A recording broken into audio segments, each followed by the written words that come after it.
एक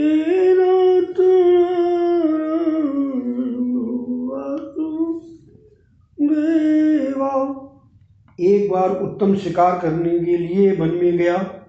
वहाँ यक्ष के साथ युद्ध होने पर उसकी मृत्यु हो गई। ऐसा दुखद समाचार सुनकर ध्रुव वहाँ पहुँचा और भीषण युद्ध करके वह यक्षकों का संहार करने लगा। उस समय ध्रुव के पिता महाराज मनु वहाँ पधारे। उन्होंने ध्रुव से कहा, बेटे, वैष्णव वैर नहीं करते। विष्णु भगवान प्रेम के स्वरूप हैं। अपनी छाती पर लात मारने वाले भृगु ऋषि को भी विष्णु भगवान ने प्रेम ही दिया था। शिवजी वैराग्य के स्वरूप हैं। अति प्रेम और अति वैराग्य दोनों का निर्वाह कठिन है। ज्ञानी को चाहिए कि वो अतिशय वैराग्य से रहे और वैष्णव को चाहिए कि वो अतिशय प्रेम करे। महाराज मनु कहते हैं, तितिक्षा करुणया मैव्या चाकृचित्वी समत्वेन च सर्वात्मा भगवान संप्रसीदति। संप्रश्ने भगवती पुरुषा प्राकृतै गुणैः विमुक्तो जीवने मुक्तो ब्रह्म निर्वाण मच्छति। अपनों से बड़ों के प्रति सहनशीलता, छोटों के प्रति दया, समान वयस्कों के साथ मैत्री और समस्त जीवों के साथ समान बर्ताव करने से सर्वात्मा श्री हरि प्रसन्न होते हैं। तितिक्षा, सहनशीलता, सर्वजन के प्रति करुणा और जगत के प्रति एक जीव से मैत्री, इन तीन गुणों से संपन्न व्यक्ति सुखी होता है और उस पर भगवान भी प्रसन्न होते हैं। प्रत्येक प्राणी के प्रति स्वभाव रखने से प्रभु प्रसन्न होते हैं और भगवान के प्रसन्न होने पर प्राकृतिक गुणों तथा लिंग शरीर से मुक्त होकर पुरुष सुख स्वरूप ब्रह्म की प्राप्ति होती है। मनु महाराज के उपदेश को सुनकर ध्रुव ने संहार रोका। ध्रुव जी विशाल क्षेत्र में आए। ये जब बालक थे तब यमुना जी के किनारे पर गए थे। अब वृद्धावस्था में गंगा जी के तट पर आए हैं। गंगा जी मृत्यु सुधारती है। भागवत की कथा प्रेम से सुनने से सभी यात्राओं का फल मिलता है। गंगा के किनारे बैठकर ध्रुव जी भजन कीर्तन करने लगे। गंगा जी के प्रभाव से के निनाद से ध्रुव जी के ध्यान में विक्षेप होने लगा। वे गंगा जी का किनारा छोड़ने को उद्यत हुए तो गंगा जी वहाँ प्रकट हुई। ध्रुव ने कहा, माता, तुम्हारा ये कलकल निनाद मेरे भजन ध्यान में विक्षेप करता है। तो गंगा जी ने ध्रुव से कहा, तू शांति से ध्यान करता है तो मैं भी अब शांति से ध्यान करूँगी। अब मैं कभी सशब्द नहीं बहूँगी। तू यहाँ से जाना नहीं। गंगा जी शांत हो गई। ऋषि के समीप ध्रुवाश्रम के पास गंगा जी आज तक शांति ही है। केवल ध्रुवाश्रम के निकट ही गंगा शांत है और किसी स्थान पर नहीं। एक बार भगवान की आज्ञा से ध्रुव कुमार को अपने साथ ले जाने के लिए विमान लेकर पार्षद आए। गंगा तट छोड़कर बैकुंठ जाने की ध्रुव की इच्छा नहीं हो रही है। वे सोचते हैं कि गंगा तट पर रहकर सत्संग, भजन, ध्यान आदि में जो आनंद मुझे मिला है वह बैकुंठ में कैसे प्राप्त होगा। गंगा जी को साष्टांग प्रणाम करके वे अंतिम स्नान करने लगे। गंगा जी को छोड़ते हुए उन्हें वेदना हो रही है। उनका हृदय भर आया है। उस समय गंगा जी प्रकट हुई।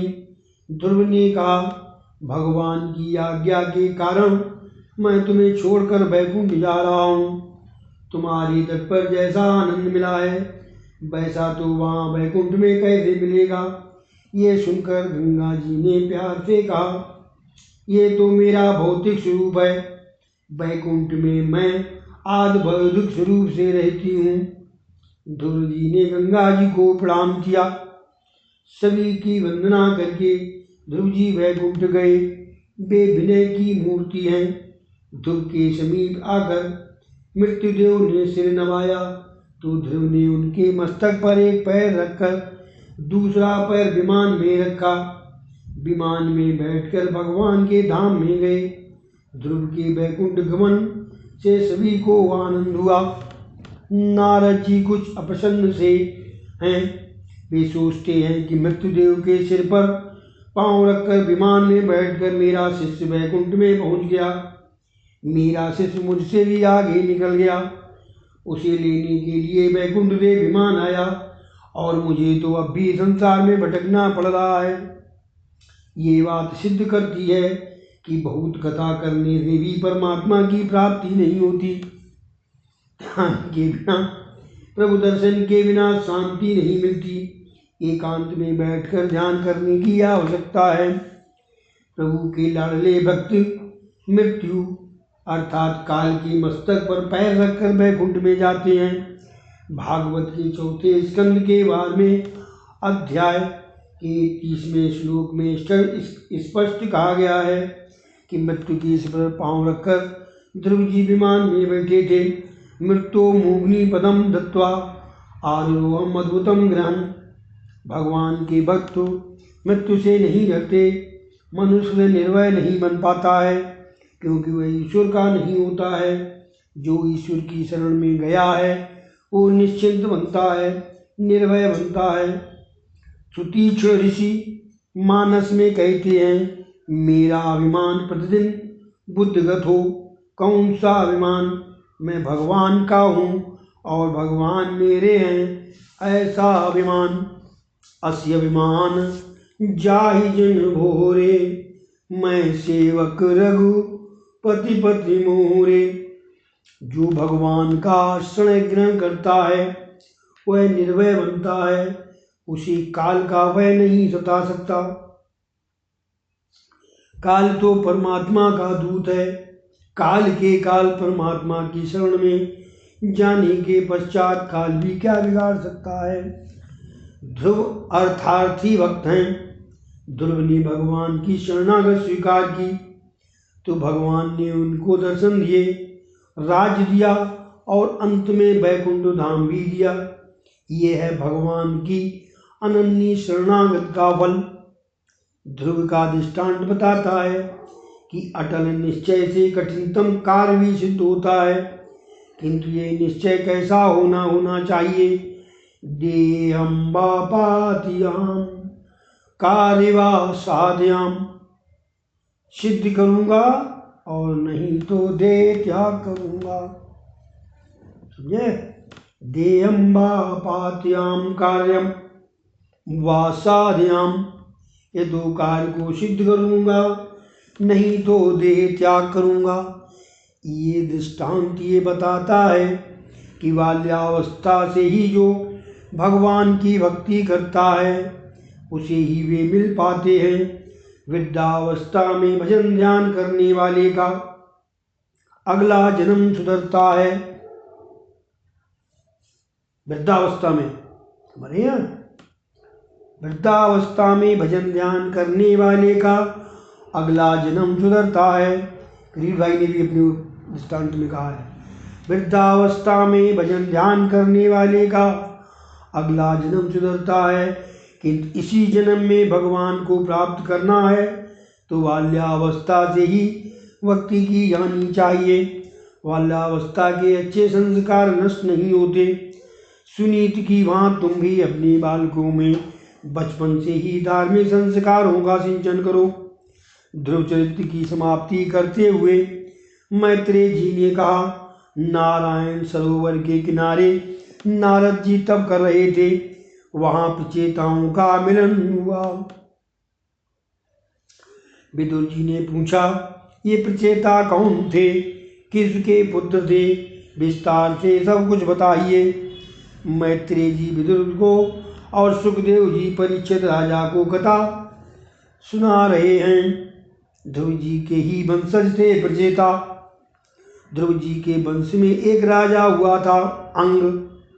अंग के यहाँ हुआ बैन। अंग सदाचारी था और बैन दुराचारी। बैन के शासन काल में प्रजा बहुत दुखी हो गई। बैन राजा के शासन काल में अधर्म बढ़ गया तो ब्राह्मणों ने शाप देकर उसका नाश किया। राजा के बिना प्रजा दुखी होने लगी। बेल राजा के शरीर का मंथन किया गया। प्रथम एक काला पुरुष प्रकट हुआ। नीचे के भाग में पाप होने के कारण उसका मंथन करके प्रथम तो पाप निकाल दिया गया। नाभि से नीचे का भाग उत्तम नहीं है, उसके ऊपर का भाग उत्तम कहा गया है। नाभ से नीचे का भाग सुख लेने जैसा नहीं है। मनुष्य के ऊपर का भाग पवित्र है। फिर ऊपर के पवित्र भाग का वायुओं का मंथन वेद मंत्रों द्वारा किया गया। उससे पृथु महाराज प्रागट्य हुए। श्रीधर स्वामी ने कहा है कि इन लोगों ने वायुओं का मंथन किया, अतः अर्चन भक्ति रूपी पृथु महाराज प्रकट हुए। यदि हृदय का मंथन किया गया होता तो साक्षात नारायण प्रकट हुए होते। पृथु महाराज अर्चन भक्ति के स्वरूप हैं, अतः उनकी रानी का नाम अर्ची है।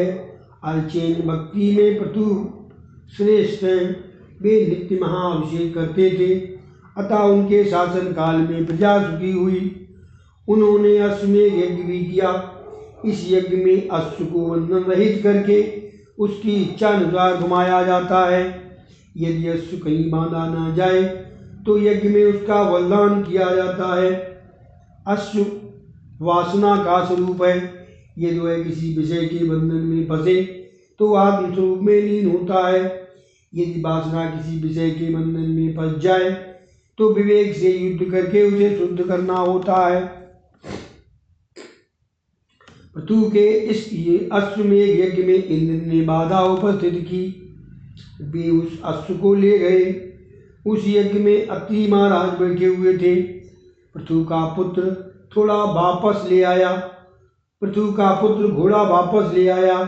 उस समय भगवान प्रकट हुए। पृथु ने भगवान से प्रार्थना की, मैं मोक्ष की इच्छा नहीं रखता, क्योंकि यहाँ आपकी कीर्ति की कथा सुनने का सुख नहीं मिल पाता। मेरी तो एक ही प्रार्थना है कि आपके कथा के श्रवण के लिए मुझे 10,000 कान दें, जिससे मैं आपकी लीला कथा सुनता रहूं। आपके एक चरण की सेवा चाहे श्री लक्ष्मी जी करें, किंतु दूसरे चरण की सेवा मैं करना चाहता हूँ।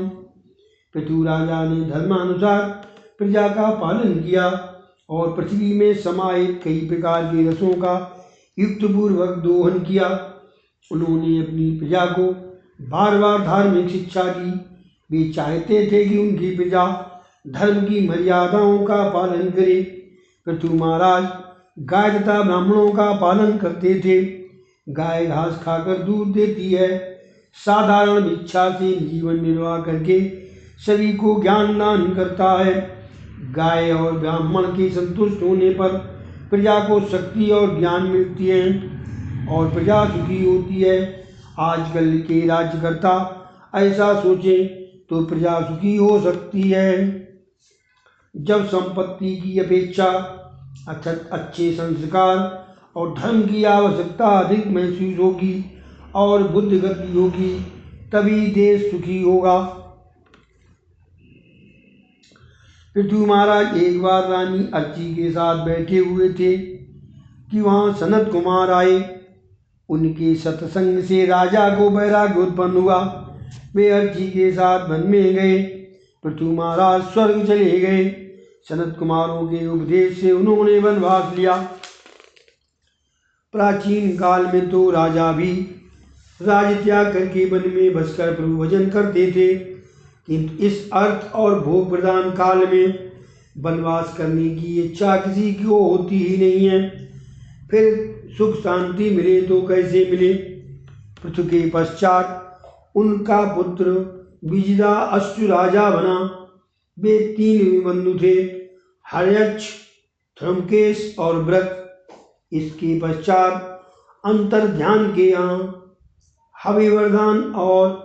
हविवर्धन के यहाँ प्राचीन वही राजा हुए। प्राचीन वही राजा के यहाँ प्रचेता हुए। प्रचेता नारायण सरोवर के किनारे आए। नारद जी ने उनको रुद्र गीता का उपदेश दिया। उससे भगवान प्रसन्न हुए और उन्होंने राजाओं से कहा कि तुम तप करो, बिना तप किए हुए सिद्ध नहीं मिलती। तप न करने वाले का पतन होता है। शंकर भगवान ऐसी आज्ञा देकर अदृश्य हो गए। शंकर के बताए हुए स्त्रोतों का जाप करते हुए प्रचेता तपश्चर्या करने लगे। नारद जी ने उस समय बहिर्राज से प्रश्न किया, तुमने यज्ञ तो अनेक किए हैं, क्या तुम्हें शांति मिली? राजा ने कहा, नहीं। नारद जी, तो फिर तुम ये यज्ञ क्यों कर रहे हो? राजा, मुझे प्रभु ने बहुत कुछ दिया है, अतः मैं यज्ञ कर रहा हूँ। यज्ञों के द्वारा मैं ब्राह्मणों की सेवा कर रहा हूँ। यज्ञ के द्वारा मैं संपत्ति का समाज सेवा में सदुपयोग कर रहा हूँ। यज्ञ से भी तो वैसे शांति नहीं मिल पाती है। नारद जी प्राचीन वही राजा को समझा रहे हैं। जन्म मृत्यु के चक्र से जीव मुक्त हो पाए, तभी पूर्ण शांति प्राप्त हो सकती है। यज्ञ से तेरा कल्याण नहीं होगा। कल्याण के लिए चित्त शुद्धि आवश्यक है, और चित्त शुद्धि होने के पश्चात एकांत में बैठकर ध्यान करने की आवश्यकता है। केवल यज्ञ करने से ईश्वर का साक्षात्कार नहीं हो सकता। तू स्वर्ग में तो जाएगा, किंतु तेरे पुण्यों का क्षय होगा, अतः स्वर्ग में से तुझे निकाल दिया जाएगा। इसलिए शांति से बैठकर तू आत्मस्वरूप का चिंतन कर। तुझे अपने ही आत्मस्वरूप का ज्ञान नहीं है, अब यज्ञ करने की आवश्यकता नहीं है। शांतपूर्वक ईश्वर की तू आराधना कर। राजा ने कहा, आप बड़ा अच्छा उपदेश दे रहे हैं। राज जी कहते हैं, तुझे अपने ही स्वरूप का ज्ञान नहीं है। जो स्वयं के स्वरूप को पहचान नहीं सकता, वह ईश्वर को कैसे पहचान सकेगा? मैं एक कथा सुनाता हूँ, ध्यान से सुनो। प्राचीन काल में एक पुरंजन नाम का राजा था। उसके एक मित्र था अभिज्ञात।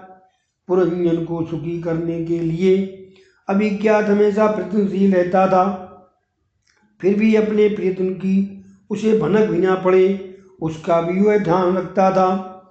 ईश्वर ही अभिज्ञात है। ईश्वर अज्ञात रूप से जीव की सहायता करता है। जीवात्मा पुरंजन को सुखी करने के लिए ईश्वर अभिज्ञात सृष्टि करता है, अनाज उत्पन्न करता है, फिर भी वो पुरंजन को खबर तक नहीं होने देता। पुरंजन भी यह नहीं सोचता कि वह किसी की सहायता के कारण सुखी है। इसलिए कथायाम समाप्तम। बोलो श्री कृष्ण भगवान की जय। 5 बजे पढ़े हैं। तिथि कर दी है। तिथि अद्य कथा है 5 आगे जो हुई। अभी परमात्मा की लीला अभिज्ञात है, वहां बुद्धि कुछ काम नहीं दे सकती। भगवान कहते हैं, आसन करने का काम तेरा है और पाचन करने का काम मेरा है। पचामि अन्नम चतुर्विधम, तुम खाओ, खाना हम पचाएंगे तुम्हारा। जीव भोजन करता है और परमात्मा पाचन करते हैं। पेट में ठाकुर जी अग्नि के रूप में बसे हुए हैं। भोजन कर लेने के बाद भगवान कहते हैं कि अब तेरा काम है सोने का और मेरा काम है जागने का। मान लो कि हम गाड़ी हैं, जीवात्मा यात्री है और परमात्मा चालक। यदि भगवान सो जाएं तो अच्युतम के शवम हो जाए। रेलवे का इंजन चालक सो जाए तो गाड़ी रुक जाती है। यात्री सो सकता है, चालक सूत्रधार ईश्वर नहीं। फिर भी जीव कभी सोचता तक नहीं है कि उसे सुख सुविधा देने वाला है कौन। सत्कर्म का संकल्प करने वाले को तो भगवान भी बल देते हैं। प्रभु का भजन प्रातः काल में किया जाता है। सूर्योदय के पश्चात तो औरों के रजोगुण तमोगुण के रजकण तुम्हें प्रभावित करेंगे, अतः तुम अच्छे ढंग से भजन नहीं कर पाओगे। जीव चाहे सो जाए, भगवान कभी नहीं सोते। पुरंजन जीवात्मा है, वह सोचता है कि मैं किसके कारण दुखी हूँ। सदा सर्वदा उपकार करने वाले ईश्वर को भूलकर घूमता फिरता हुआ वह 9 द्वार वाली एक नगरी में प्रविष्ट हुआ। पुरंजन, ये नगरी है मानव शरीर। वहां पहुंचने पर एक सुंदरी से मिलन हुआ। पुरंजन ने उससे उसका परिचय पूछा। स्त्री ने कहा, मैं ये तो नहीं जानती कि मैं कौन हूँ, किंतु मैं तुम्हें सुखी अवश्य रख करूँगी। पशु जात भेद मानते हैं, भैंस को देखने से बैल भिखारी नहीं होता। लोग गीता जी पढ़ते तो हैं, किंतु वे व्यावहारिक रूप नहीं लेते। भगवान ने कहा है कि ये जातियां वर्णाश्रम मैंने बनाए हैं, फिर भी आजकल के सुधरे हुए लोग कहते हैं कि हम वर्णाश्रम की व्यवस्था को नहीं मानते। जिसके जीवन में संयम नहीं, सदाचार नहीं, धर्मनिष्ठा नहीं है, प्रभु प्रेम नहीं है, वह सुधरा हुआ माना जाए या बिगड़ा हुआ। उनका जीवन सुधरा नहीं, बिगड़ा ही है। सुधरे हुए लोग कहते हैं कि यह स्त्री बड़ी सुंदर है, सुंदर होनी चाहिए, फिर जात चाहे कोई भी हो। कुल गोत्र का विचार किए बिना पुरंजन ने उस स्त्री से विवाह किया। उस सुंदरी में वो इतना आसक्त हो गया कि उसके घर 1100 पुत्रों का जन्म हुआ। उस स्त्री का नाम था पुरंजनी। वे पुत्र आपस में झगड़ते थे। बुद्धि ही पुरंजनी है। 11 इंद्रियों के सुखों उपभोग की इच्छा ही 1100 संतानें हैं, एक एक के 100 पुत्र। इन पुत्रों के पारस्परिक युद्ध का अर्थ है संकल्प और विकल्पों का संघर्ष। तुम मिटा रहे थे लेकिन वो वही आ गया।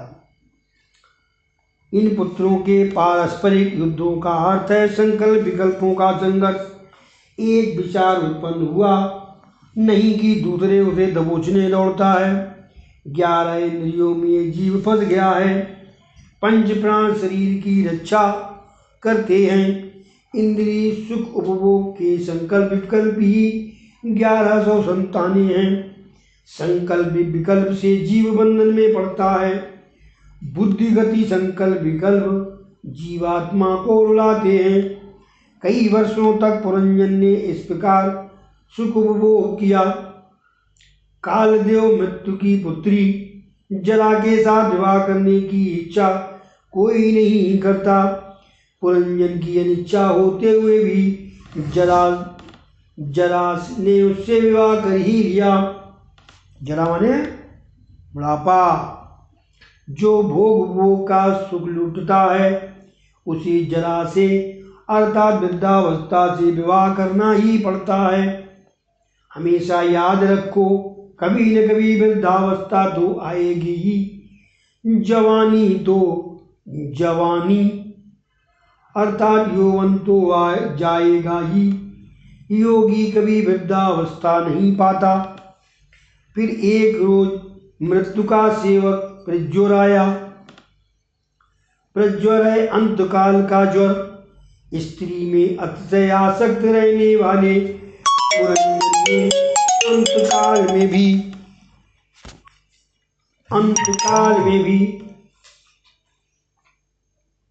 स्त्री में अतिशय आसक्त रहने वाले पुरंजन ने अंतकाल में भी स्त्री का चिंतन करते हुए देह त्याग किया। परिणामता विदर्भ नगरी में उसे कन्या रूप में जन्म लेना पड़ा। स्त्री का चिंतन करने से पुरंजन को स्त्री बनना पड़ा। ये बात पुरुषों को चेतावनी देती है कि वे किसी स्त्री का अधिक चिंतन ना करें। समझ लो चौबे जी, अन्यथा अगले जन्म में साड़ी पहननी पड़ेगी, किसी को पत्नी बनना पड़ेगा, संतानें होंगी, कठिनाइयाँ झेलनी पड़ेंगी, जिनका विचार मात्र कपकपी कराने वाला है। पुरंजन पुरुष था, किंतु बार बार स्त्रियों का चिंतन करते रहने से उसने अगले जन्म में स्त्री बनना पड़ा। कोई हमेशा के लिए पुरुष या स्त्री नहीं रह सकता। वासना के अनुसार शरीर बदलता रहता है। पुरंजन ने केवल जवानी में ही पाप किया था। बाल्यावस्था और वृद्धावस्था में तो उसने सत्कर्म किया था। इन्हीं के पुण्यों के कारण उसका जन्म एक ब्राह्मण के घर में कन्या रूप में हुआ। विदर्भ देशवासी उस कर्मकांडी ब्राह्मण के घर में दर्भ का विशेष उपयोग होता था। मर्यादा धर्म का पालन करने पर उसका विवाह द्रविड़ देश के पांड्य राजा के साथ हुआ। कर्म करने से चित्त शुद्धि होने के बाद विवाह हुआ। चंद्र वही चीज चल रही है तब पूरी। कर्म करने से चित्त शुद्धि होने के बाद विवाह हुआ। द्रविड़ देश तो है महारानी भक्ति का नैहर। द्रविड़ देश पांड्य राजा अर्थात भक्ति पति से विवाह हुआ। कर्म करने से चित्त शुद्धि हो तो भक्ति की जा सकती है। लोग मानते हैं कि भक्ति मार्ग सरल है, किंतु ये तो अतिशय कठिन मार्ग है। मर्यादा धर्म का पालन किए बिना भक्ति का उदय नहीं हो पाता। चित्त की शुद्धि बिना भक्त का उदय नहीं होता। अंत में परमात्मा का अनुभव करने के लिए ज्ञान आवश्यक है। भक्त पति के साथ विवाह होने पर कन्या और 7 पुत्रों का जन्म हुआ। कन्या है कथा श्रवण में सत्संग में रुचि। कन्या क्या है? कन्या है कथा श्रवण में सत्संग में रुचि। इस प्रकार भक्ति का जन्म हुआ। 7 पुत्र भक्ति के 7 प्रकार हैं। श्रवण कीर्तन पाद सेवन अर्चन बंधन दास्य अर्थात 7 प्रकार की भक्ति सिद्धि हुई। भगवान के नाम रूप गुण प्रभाव लीलाओं का कान से श्रवण। अब वो किस तरीके से होता है? भगवान के नाम रूप गुण प्रभाव लीलाओं का कान से श्रवण, मुख से कीर्तन, मन से स्मरण करने पर क्रमशः श्रवण कीर्तन और स्मरण भक्ति सिद्ध होती है। प्रभु की सेवा करने से अर्चन भक्ति सिद्ध होती है और प्रभु की मूर्त को वंदन करने से वंदन भक्ति सिद्ध होती है। ये 7 प्रकार की भक्ति मनुष्य अपने प्रयत्न से प्राप्त और सिद्ध कर सकता है, किंतु 8वीं सख्य भक्ति और 9वीं आत्मनिवेदन भक्ति प्रभु कृपा से ही प्राप्त और सिद्ध हो सकती है। श्रवणादि 7 प्रकार की भक्ति सिद्ध करने के बाद एक बार पति की मृत्यु के समाचार से दुखी हुई उस कन्या को परमात्मा ने सद्गुरु के रूप में आकर बोध दिया। भक्ति के 7 प्रकार सिद्ध होने पर परमात्मा सख्य का दान करते हैं, आत्मनिवेदन का दान करते हैं। अर्थात जिस मित्र को जिस अभिज्ञात को ये जीव माया के कारण भूल गया था वही सद्गुरु के रूप में आया। इसका अर्थ यह है कि अभिज्ञात के रूप से परमात्मा ने वहाँ आकर ब्रह्म विद्या का उपदेश दिया कि तू मुझे छोड़कर मुझसे दूर हुआ और 9 द्वार वाली अग्नि में रहने गया। तब से तू दुखी हो रहा है। तू अपने स्वरूप को पहचान। लौकिक सुख में मनुष्य इतना तो फंसा हुआ रहता है कि वो अपने आत्मस्वरूप का विचार ही नहीं करता। तत्त्वमस, तू मेरा मित्र है, मेरा अंश है, मेरा स्वरूप है। तू स्त्री पुरुष स्वरूप नहीं है। तू मेरी ओर देख। पुरंजन प्रभु के सम्मुख हुआ। जीव और ब्रह्म का मिलन हुआ। जीव कृतार्थ हुआ। तू पुरंजन राजा है। तू कई बार स्त्री बना, कई बार पुरुष, फिर भी तुझे तृप्ति नहीं हुई। अब भी जगत में कब तक और कितना भटकना है। परमात्मा का आश्रय लेकर उसका चिंतन करते हुए उसके शरीर में लीन होगा तो तू कृतार्थ हो जाएगा। भक्तमाल में अमरदास जी की एक कथा है। एक बार अमरदास जी ने अपनी माता से पूछा। अमरदास जी की एक कथा है।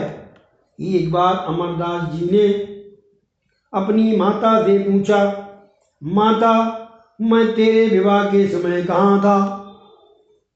तो माता ने कहा, बेटा मेरे विवाह के पश्चात तेरा जन्म हुआ है। तो पुत्र ने कहा था, माता तू गलत कहती है, उस समय भी मैं कहीं पर तो था ही। मेरा वो मूल निवास कहाँ है?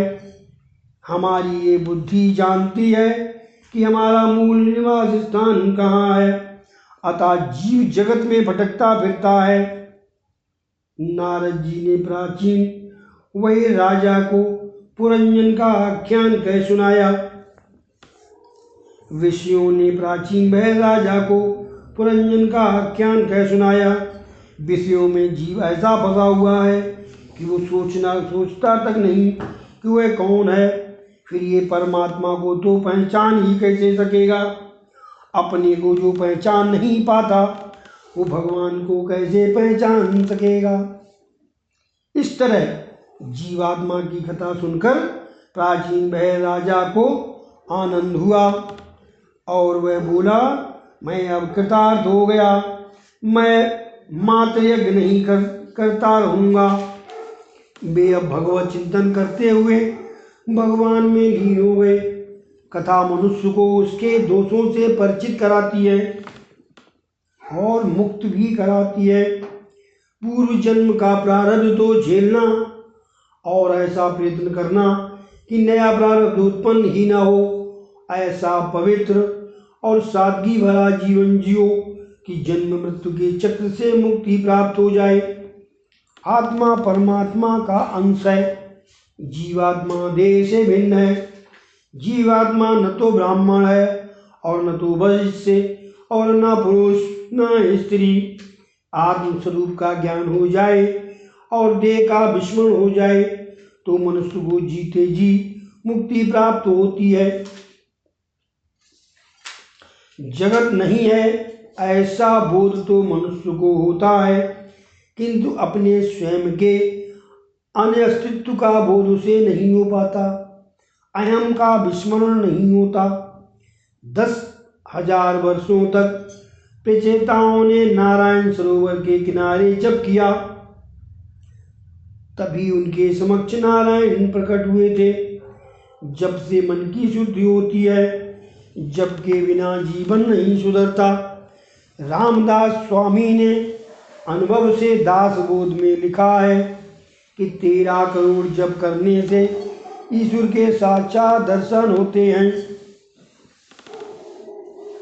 जप पूर्व जन्मों के पापों को भी जलाता है।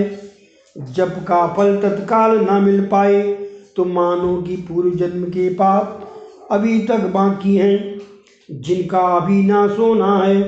इस विषय में स्वामी विद्यारण्य का दृष्टांत द्रष्टव्य है। स्वामी विद्यारण्य बड़े गरीब व्यक्ति थे। अर्थ प्राप्ति के हेतु उन्होंने गायत्री मंत्र के 24 पुनश्चरण किए, किंतु अर्थ की प्राप्ति न हो सकी। अतः उन्होंने थक हार कर संन्यास ले लिया। उस समय उन्हें माता गायत्री के दर्शन हुए। माता जी ने कहा, मैं तुझ पर प्रसन्न हूँ, जो चाहे जो मांग ले। स्वामी विद्यारण्य ने कहा, माता जी जब आवश्यकता थी तब आप नहीं आई, अब तो आपकी आवश्यकता ही क्या है? हाँ इतना बताइए कि उस समय आप क्यों प्रसन्न नहीं हुई थी? माता ने कहा, जरा पूछे मुड़कर तो देख। स्वामी ने पीछे देखा तो वहाँ 24 पर्वत जल रहे थे। उन्होंने माता जी से पूछा, ये क्या कौतुक है? गायत्री माता ने कहा, ये तेरे कई पूर्व जन्मों के पाप हैं जो तेरी तपश्चर्या से जल रहे हैं। 24 पर्वतों के समान महान तेरे पापों के क्षय होने पर मैं शीघ्र ही आ गई। जब तक पापों का क्षय नहीं होता और जीव की शुद्धि नहीं हो पाती, तब तक मेरे दर्शन नहीं हो सकते। विद्यारण्य ने कहा, माता जी, मैं अब शुद्ध हुआ, अब मुझे कुछ भी मांगना नहीं है। और आगे जाकर उन्होंने पंचदशी नाम का वेदांत का उत्तम ग्रंथ लिखा। भगवान नारायण ने विजेताओं को दर्शन देकर आज्ञा दी कि तुम विवाह करो। विवाह करना पाप नहीं है। आज्ञा लो, विवाह करना पाप नहीं है। गृहस्थ आश्रम भक्ति में बाधक नहीं है, साधक है। एक दो संतान होने के बाद संयम का पालन करो। ये जीवात्मा कई जन्मों से काम वासना भोग रहा है। विवाह करने से काम सुख की सूक्ष्म वासना दूर होती है। ईश्वर की माया दो तरह से जीव को मारती है। विवाहित भी पछताता है और अविवाहित भी। गृहस्थाश्रम का वातावरण ऐसा होता है कि विषमता करनी ही पड़ती है। भगवान ने कहा, रोज 3 घंटे नियम पूर्वक मेरी सेवा स्मरण करोगे तो मैं तुम्हें पाप करने से रोकूंगा और रक्षा भी करूंगा। एक साथ 3 घंटे भगवत स्मरण करने वाले को भगवान पाप करने से रोक लेते हैं। पाप करते समय मन को कुछ खट्टा सा लगने लगे तो मान लो कि प्रभु की साधारण कृपा हुई है। पाप करने की आदत छूट जाए तो समझो प्रभु की पूर्ण कृपा हुई है। पाप न करना भी महान पुण्य ही है। पाप की माता है ममता और पिता है लोभ, उनका अवश्य त्याग करो। प्रभु सेवा जगत सेवा है। प्रभु सेवा के बिना देश सेवा सफल नहीं होती। अतः रघुनाथ की कृपा करने का हमेशा प्रयत्न करो। जितने तारे गगन में उतने शत्रु हों, और जा पे कृपा रघुनाथ की बाल न बांका होए। थोड़ा रह गया। कोई कार्य भी बुद्धि और शक्ति के बिना नहीं हो सकता, और बुद्धि तथा शक्ति ईश्वर की आराधना किए बिना प्राप्त नहीं हो सकती। केवल परोपकार से ईश्वर की प्राप्ति नहीं होती। परोपकार कई बार ईश्वर की प्राप्ति में बाधक होती है। भरत मुनि को इस बात का बड़ा अच्छा अनुभव हुआ था। काम का अर्थ है घंटा। काम का अर्थ है घंटा और प्रहर का अर्थ है 3 घंटे। मनुष्य को चाहिए कि कम से कम 3 घंटे वह प्रतिदिन जप स्मरण करे। भगवान तुम्हें संपत्ति नहीं, समय मांगते हैं, उन्हें समय देना ही चाहिए। दुख का कारण मनुष्य का अपना स्वभाव ही है। स्वभाव को सुधारना बड़ा टेढ़ा काम है। तीर्थ स्थान से विष्णु याग करने से स्वभाव नहीं सुधरता। परमात्मा के ध्यान से जप करने से स्वभाव सुधरता है। अनेक जन्मों से ये पाप करता आया है। पाप करने का स्वभाव भगवान के जप से, भगवान की कृपा होने से ही छूटता है। गृहस्थों को विजेताओं की कथा द्वारा बोध दिया गया है। भगवान कहते हैं, तुम मेरे लिए 3 घंटे खर्च करो, मैं 21 घंटे तुम्हारी निगरानी करूँगा। हे जीव, मैं तुझे पाप से रोकूंगा। इस श्री अद्य कथायाम समाप्तम। बोलो श्री कृष्ण भगवान की जय। कृष्ण हरे कृष्णा कृष्णा कृष्ण हरे हरे, हरे राम राम राम हरे हरे, हरे कृष्ण कृष्ण कृष्ण हरे हरे। हरे राम राम राम हरे